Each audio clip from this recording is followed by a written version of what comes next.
Good morning. I'm Paige Winfield Cunningham, health policy reporter and author of the Post's Health 202 newsletter, and I'm pleased to be joined this morning by Senators Brian Schatz, of Democrat from Hawaii, and Senator Thom Tillis, Republican from North Carolina. Thanks for being here. Thank you. Thanks for having us. So this morning we'll be talking about the government's role in promoting mental health care. And before we get started, I'd like to remind our audience that you can tweet questions to us using the hashtag #PostLive, and we'll try to fit some of those in near the end of the discussion. We've got a lot of ground to cover, so let's get started. Over the last couple of years, I've done some writing about mental health care, and I've really seen some of the stigma start to come away, and I know there's been more public discussion about just the problem of mental illness. Just to quickly put the problem in perspective, 1 in 5 adults in the U.S. experience a mental illness, and 1 in 25 adults live with a serious mental illness. And yet just 41% of adults with mental illness received professional help in the past year. And of course, last week we had a CDC report talking about the rise in suicides, which is up 30% in the last 2 decades. And then, of course, some celebrity suicides last week as well. Can you share a little bit about your reaction when you hear stats like that, when you hear news like that? Well, I think first of all, thank you for having us, and thank you for focusing on this issue. You know, I used to run a social service agency that focused on adults with severe and persistent mental illness, and we talked a lot about stigma. We are making progress on destigmatization, and we're making progress on understanding that mental health is health, and trying to integrate the way we think about that. But the problem is we have this sort of labyrinthine system that has to catch up with some of our more advanced thinking around mental health. So it's one thing to say we need to destigmatize. It's another thing to say mental health and physical health are interconnected. But now we have a system which means reimbursements, billing, processing, auditing, statutes, rules, laws, training, availability of care. All of those are kind of systems issues that have to flow from the sort of premise that mental health is health. But then you have to get into the details about how systems work, and that's sort of the hard work of making mental health available for everybody. Mm-hmm. Senator Tillis. Well, I do think when I was thinking about this conference, I thought about a personal experience I had about 10 years ago when I was diagnosed with an incurable, potentially fatal disease. And I was put on high-dose steroids for several months, and I experienced pharmacologically induced mania. And then after I came off of the steroids, I experienced clinical depression for nearly 2 months. And I realized that even I struggled. You know, I was a partner at IBM, I was a state legislator, and even I struggled with the idea of recognizing that there was something going on. It was most likely associated with the drugs that I needed to take to prevent me from getting more ill. And so it really hits home at a personal level that we have to, I really do believe that we have to make sure that people understand that today's society views this as if it's an illness on par with a physical illness. It is a physiological challenge that I happen to have that went away after I lost the drugs. And I, for one, think it was one of the great blessings in my life to really see it from the perspective of somebody who wants to see a doctor but doesn't want to admit they need help, then wants to go through the whole process of finding a qualified professional to help me. And I think those are things that we have to continue. Those who have done it need to be prepared to talk about it. I have some staff say, why on earth would you talk about your personal experience? I said, that's a part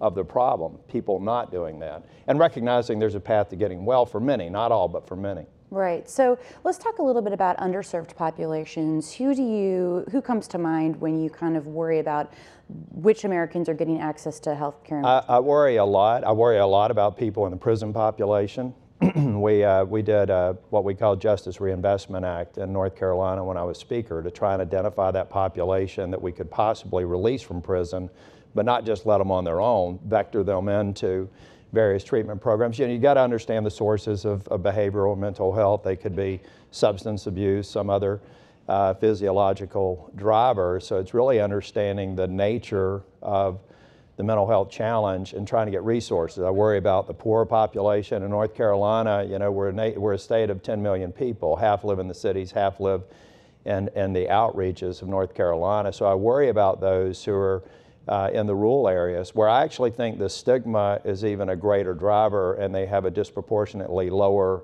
number of options for treatment.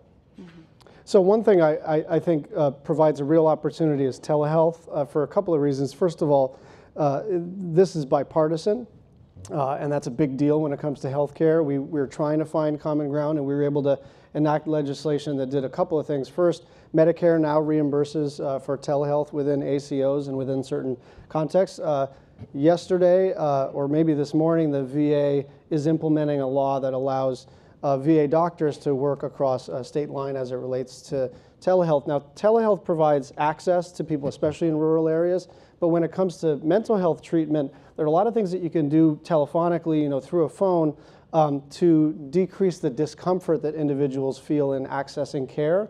I think about the case management that we used to do in Hawaii, where half of the time we were actually trying to physically locate the consumers, and then we were trying to do representative payee services, in other words, trying to manage the individual's money. A lot of that can be done with a smartphone nowadays, so we can articulate a kind of new social safety net using tech, but it also helps with medication management. But in the end, people want to have a relationship with their clinician. Once that clinical relationship is established, once that trust is established, using a phone is not a bad way to increase the quality and access and actually decrease the cost.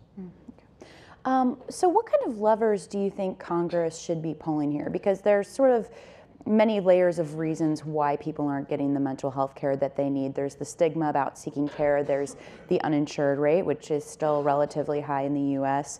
And of course, lots of fights in Congress about kind of what to do about that. But could you, each of you, kind of describe what you would like to see you and your colleagues do legislatively to take on this problem? Well, I think what we have to do is look at the broader framework that we should go about solving the problems or the gaps in the system. And if you do that, you have to take a look at city, county, state, federal engagement. I, for one, think that we should, at the federal level, provide some incentive for the states to take a look at their scope of practice laws. You made me think about it when you were talking about telemedicine. The other issue that we have in the rural areas is you simply have areas that do not have access to, say, the highest certified practitioner. So then you've got to get into scope of practice. I think like 60% of Americans in rural areas live in these like shortage. Right, and so when I was Speaker of the House, when I first came into the legislature, I thought the healthcare, all the healthcare providers were just one big happy family until I learned about scope of practice, and then I realized they back up, and each one of them wants to expand their scope, but they think it's crazy talk to let some other colleague in a different area of the field. We've got to look at that whole and see how we plug the gap. Of course, if you could have a psychiatrist in the outreaches of Western North Carolina, that would probably be ideal because of the education, the scope of supervision that they have. But we've got to take a look at how states are actually dealing with their scope of practice laws, how they're actually allowing us to go over state lines beyond just the federal purview like we're trying to do with the VA. And sit down and really find the gaps and start filling them in a systematic way. And the federal government should play some role in encouraging the state and local entities to really help us come up with solutions that can become models that other states can follow. Senator Schatz, do you agree with that? I absolutely agree with that. I was thinking about when I was in the legislature and I was talking to a friend of mine who was a psychiatrist who didn't want us to expand the scope of practice for psychologists, and I said, great, you want to work in KAU as a psychiatrist? And they said, no, thank you. I said, well, then we're going to take whoever is willing to provide that kind of care. So Thom makes a really good point. I just want to thank Thom for his courage in talking about his personal experience. I think, frankly, that's one of the most important things that public leaders can do in talking about mental illness. I've been noticing, NBA players talking about their anxiety. I've been noticing stars talking about the difficulty that they've had with mental illness, and I think all of that lends itself towards people accessing care and us expecting a system that actually takes care of people. On what we should do next, I'm just totally evangelical about telehealth. It is one of the bright bipartisan spots when it comes to healthcare. And even though we're not arguing about it, it might be the most important thing that we're doing when it comes to improving our system of healthcare. And one final thought, harm reduction as it relates to drug abuse and drug use. we have an inverse correlation between the availability of medical marijuana and opioid use. Now, I'm not a clinician, and I'm not prepared to assert that marijuana is medicine. I am just saying that there is a correlation which is inverse, which is where medical marijuana is available, you have fewer people using opioids and fewer people dying of opioids. And so what we have right now is this kind of co-occurring mental health and substance abuse problem, and we have to look, frankly, outside of the box when it comes to drug policy, criminal justice reform and criminal justice policy. So we have to, engage in a kind of straightforward bipartisan discussion about what's going to solve this problem. And frankly, I'm the son of a principal investigator, son of a doctor, and I was pretty skeptical about marijuana as medicine. I continue to be skeptical about marijuana as medicine, but I'm very skeptical about the idea that we prescribe opioids to the extent that we do. And whatever works to reduce the incidence of death, accidental or suicidal, we should pursue as aggressively as we can. I want to follow. Oh, sorry. Yeah, if I can touch on just one other piece. First, I agree. I've never really understood a society that thinks it's all right to prescribe an opioid, a product of opioids, but have some problem with even considering the possibility of prescribing something that's derived from cannabinoid. So on the medical, to me, it's the thing that produces the greatest efficacy for the least risk to the patient. So I think that's something we have to keep talking about, not the wild, wild west that you see in some states, but treat it on par with other treatment options. But there is one other thing that I think we also have to do, and better educate, with my own personal experience, better educate caregivers and family members. I remember when I was going through this, and I did share it with some of my family members, what I was dealing with, they have these platitude sort of solutions like go fishing or go surfing. I wake surf. I don't surf on the big waves. They scare me. But just do that. Or, if you know somebody, go shopping. And that really, you have the same challenge for dealing with people with Alzheimer's and dementia. We need to better educate the population on how they can help get people who are suffering with mental illness to someone who can help them. And there's a lot to be done on the caregiver side. I wanted to go back real quickly to the telehealth thing. I want to talk more about opioids, but can you explain a little bit more why you think telehealth, telemedicine has so much promise in this area? Because as you probably know, providers have been pretty slow to adapt to this, discouragingly so. Well, I think they are going to adapt to it, and some of that was the economics of Medicare not reimbursing, right? So if, say, 20 to 40% of your payer mix won't reimburse for telehealth services, it's really hard to have parallel systems, one that's sort of Medicare oriented and one that is VA and private pay and everything else. So this Medicare change will, I think, change the view of private hospital systems, doctors groups, and others. Listen, some of these docs have been trained in a certain way of delivering services, and that's part of the issue. But in the long run, look, 10 years ago, 15 years ago, if you told a patient that they were going to interact with their clinician via a laptop or a smartphone, they would have been insulted and irritated. Now, if they can't interact with their clinician, they'll be insulted and irritated. and that's an absolute transformation in the way that we all expect to be delivered services. And from Orrin Hatch and John Thune, Thom Tillis to myself and Ben Cardin and Mark Warner and others, I mean, we're moving as aggressively as we can because this is the one space where everyone seems to agree we're going to increase the availability and the quality and decrease the cost. And as we fight like cats and dogs over the ACA and everything else, this is a space where we can really institute some significant changes. But if you also, I think the other thing that's caught up is that we're not any longer talking about technology that's like a Skype experience. I was just at Biden Healthcare, one of the largest healthcare providers in North Carolina, visiting 3 weeks ago, and they've just stood up a new system that really makes you feel like you're interacting with a doctor, you're not just a head on a screen. So the user experience, the patient experience is vastly different than 10 years ago. And I think that it's time for it to become ubiquitous, and I also think it's time to measure reimbursement on the basis of the outcome, not the manner in which the care was provided. So let's talk about just briefly something that's not so bipartisan. I don't want this to devolve into a discussion about Medicaid expansion and all of that. However, I do want to ask you, Senator Tillis, Medicaid is the single largest payer of behavioral health services in the U.S. So how do you respond to the arguments that rolling back expansion would hurt people's coverage and therefore their access to mental health services? Well, in North Carolina, as Speaker, we didn't expand Medicaid under Obamacare. And the reason that we didn't is I wasn't quite sure what Congress was going to offer the states at some point in the future. Because, again, when measures get passed that are purely on partisan lines, then they're always subject to some kind of change going forward. So I told my team that if we wanted to look at populations we needed to expand Medicaid, then let's do it under the current reimbursement rules so that we don't suddenly create a system that could be at financial risk should the rules change. And they almost changed last year.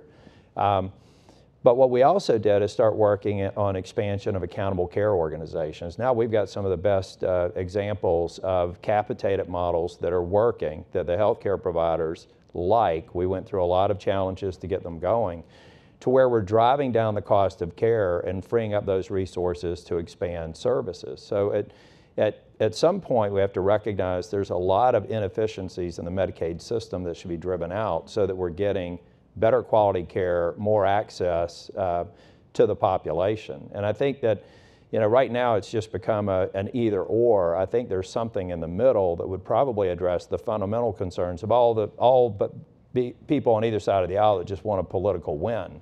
That there's a way to do it to where you can expand care, but you do it and bend the curve. When I came in as Speaker, I had a $750 million shortfall in the year that had to actually be paid for with next year's dollars. And we could not afford to sustain that because it was putting at risk. When you have a Medicaid shortfall, you've been in the legislature, you know how this works. You usually cut provider rates. And then that actually causes a number of issues that are, at the end of the day, harm the patient. So you got to go in with your eyes wide open if you're going to expand it and make sure it's sustainable. Of course, we also have the private coverage, and most Americans are covered by employer-sponsored plans. And we had the mental health parity law, which was passed, I think, in 2008 or 2009, but then the ACA strengthened. But there's been quite a lot of reporting on how implementation of that law has been pretty slow among insurers. Of course, the law requires them to cover mental health services sort of on par with other health services.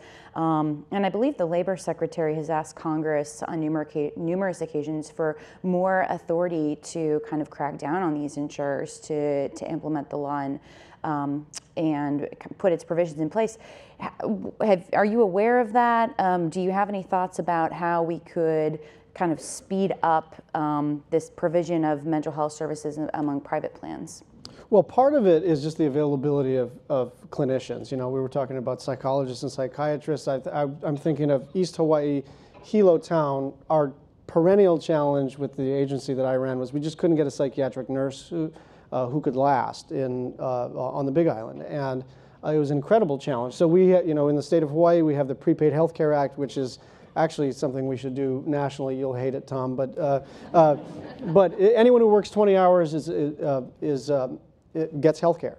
And it's clean, the business community likes it, and everything is more expensive in Hawaii except for health care. Even on the private side, even on the Blue Cross Blue Shield side, it is the cleanest way to do it. It is a mandate. You work 20 hours, you get health care.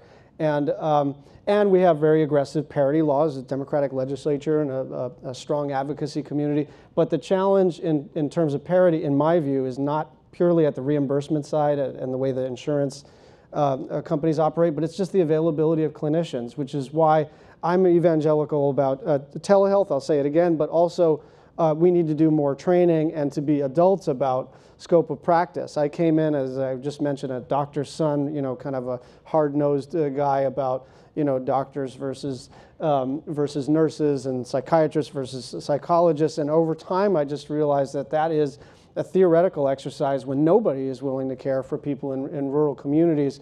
And so it's about getting providers out there. Sure, you'd always rather have a more well-trained individual wherever you can, but you just have to deploy people who can provide care wherever they can.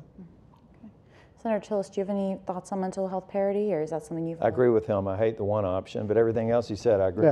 Yeah.